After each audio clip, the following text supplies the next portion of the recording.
They stand before you to speak of a horrible and sad act that's been going on TV for years. Now, you might be saying, what's so horrible on TV right now? What's so horrendous? Well, I speak of a commercial, one that has been running for years, as long as I can remember. I mean, I was born in the 1990s, and I'm sure it was way before that. This commercial has been running. One where a rabbit plans ways on how to get a bowl of cereal, but a group of children foul his plans and take his cereal away. As if it wasn't enough to take his cereal away, they mock him with laughter. And after that, not only do they mock him with laughter, but also pick on him by saying this phrase, "Silly rabbit, tricks are for kids." Tricks Rabbit represents more than Silly Rabbit, but all those children in schoolyards and neighborhoods that get picked on and laugh for being different. Commercials like the Tricks Rabbit and TV shows alike make it seem normal to make fun of others on others' expense and single them out. Usually it's a group of kids who deny the rabbit's trick cereal in an act of discrimination. I mean, it's not like there's a law against a rabbit having a bowl of cereal. Tricks Rabbit commercials first appeared in the 1960s, which at the time there was a civil rights movement where many white Americans did not agree with giving African Americans the same rights they had. Now, a rabbit not getting a bowl of cereal would have been appealing to that majority. Ad campaigns are made based on what people are currently living. And would it really be surprising if that was the case? The Tricks Rabbit often gets hurt in his attempts to get tricks, and children don't help him out. They don't ask him if he's okay, but rather they eat the cereal in front of him. Amen. According to the Kids Health Org, kids who view violent acts are more likely to show aggressive behavior, but also fear that the world is scary and that something bad will happen to them. Now, if kids have fear or don't understand something or someone, they usually react negatively towards it, which will make their aggression play a part in their negative behavior.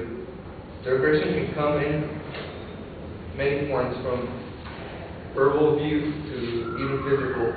A commercial like the Tricks Rabbit one would reinforce this behavior. According to the youthdevelopment.com, a change in expectations, a troubling observation. We allow children to view excessive amounts of media for long hours from increasingly early ages. These experiences seem to have led them to expect everything they see, hear, and need to learn to be embedded in an increasingly exciting levels of entertainment.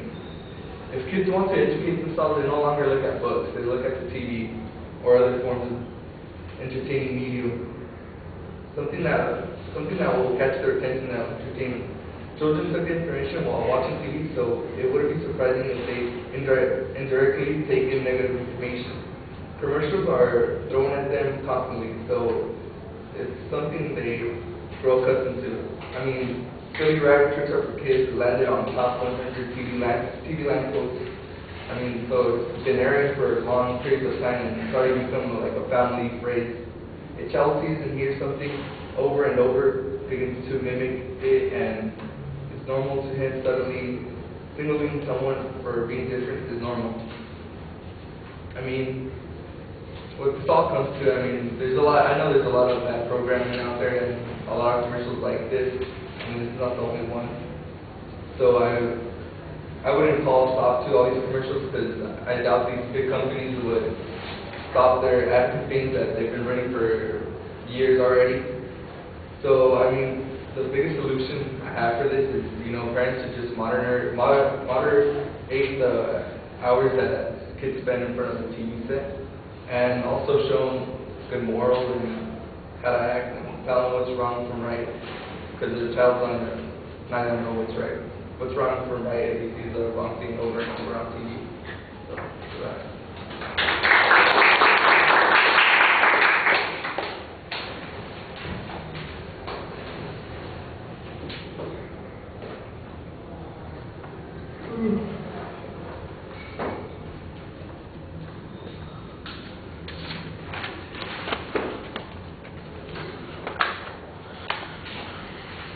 All right, Melissa, what did you think? I thought he was an interesting book. It was like grabbed our attention and it was pretty funny. And then he brought on the topic pretty well. He was like a bit on his notes, but when he did the messages was that I came back and giving the solution.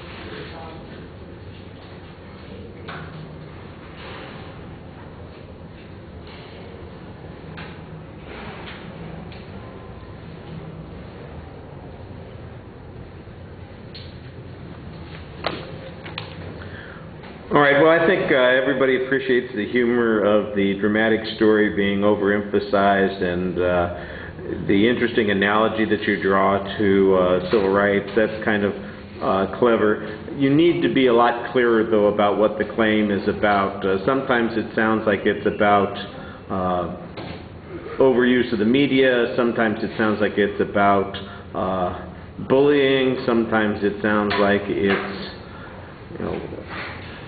just an interesting sociological subject as an informative speech.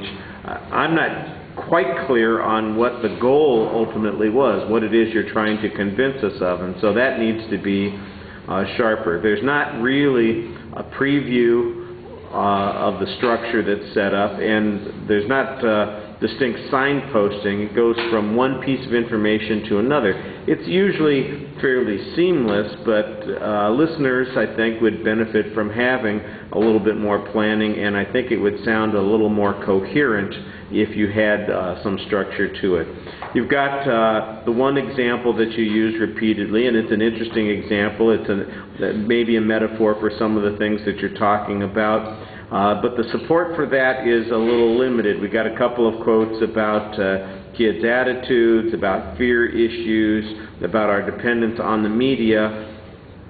And again, that's, I think, as far as it goes. And building an argument, it's underdeveloped. On the presentation, your voice is fine, but your eye contact, you are still very script dependent. You only get in a few indicators because you've got that page in your hand and you keep having to fold it over and twist it back and forth. So there are some issues with the presentation also. All right, thank you.